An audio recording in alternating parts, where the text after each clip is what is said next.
The village of Umudara was a kind of place where secrets did not survive long. News traveled faster than the river during rainy season, carried by whispers, glass, and women pounding yam in the early mornings. Everyone knew everyone, and everyone believed they knew the truth. That was when my secret almost crushed me. My name is Nkiru, and I was married to Chinedu, the most respected palm wine tapper in Omodara. When Chinedu married me, the village danced for 3 days. Drums echoed through the night. Elders blessed our union, and women told me I had married a real man. In the beginning, I believed them. Our home was filled with laughter. Then, Chinedu would return from the forest at sunset, smelling of palm wine and earth. He smiled wide as he called my name. We ate together, prayed together, dreamed together. At night, I rested my head on his chest and imagined the children who would one day run between us. But months passed, then years. And the children never came. At first, it was gentle concern. Don't worry, Nkiru. The women said it will happen. Later, it became advice. Have you tried this herb? Have you visited that healer? Eventually, it turned into judgment. At the market, conversation stopped when I arrived. Mothers called their children closer. Old women looked at me with pity, sharp enough to wound. My own mother began to sing loudly whenever she visited. A woman without a child, she whispered one evening, is like a tree without fruit.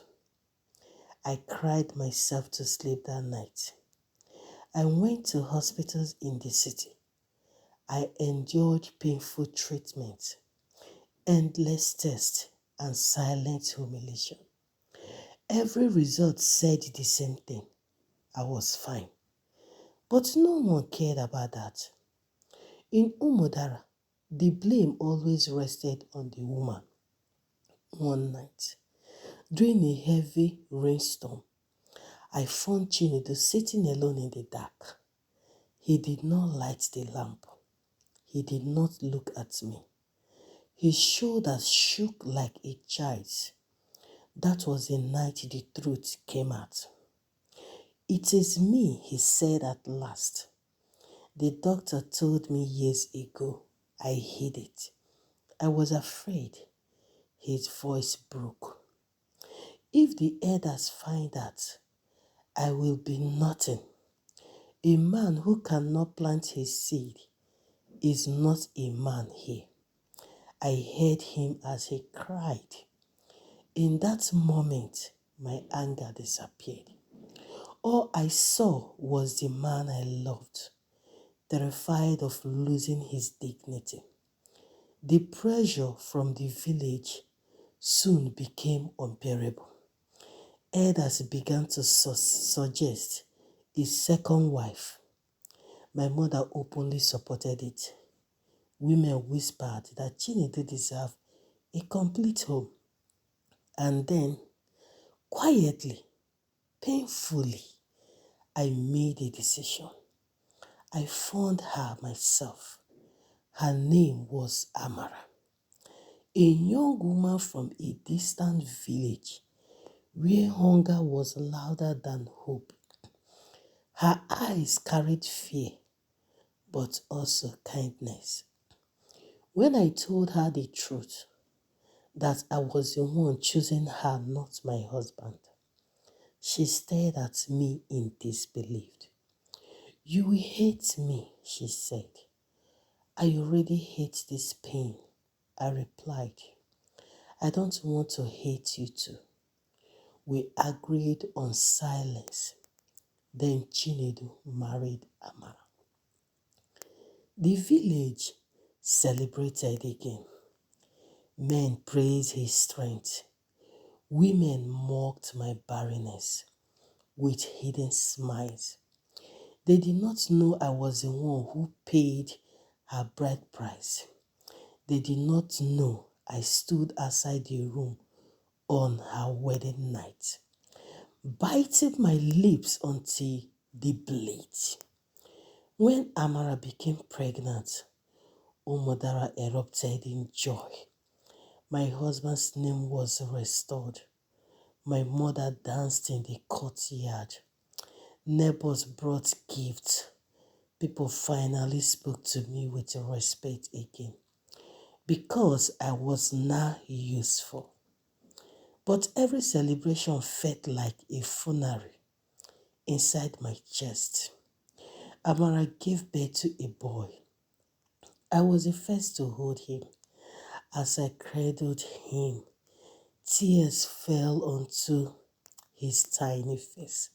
I loved him instantly and completely. I raised him as my own. He called me Mama. He ran to me when he was hot. He slept beside me when he had nightmares. And Amara, she watched me with eyes full of guilt and gratitude. Years passed.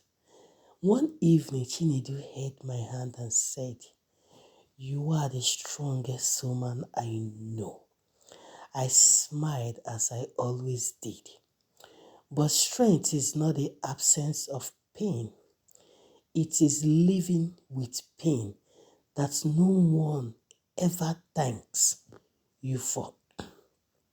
In Umudara, they still talk about our family as a success story.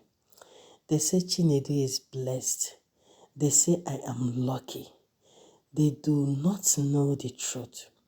They do not know that I gave away the one thing a woman is praised for, so the man I love could survive. And they will never know that I married a wife for my husband.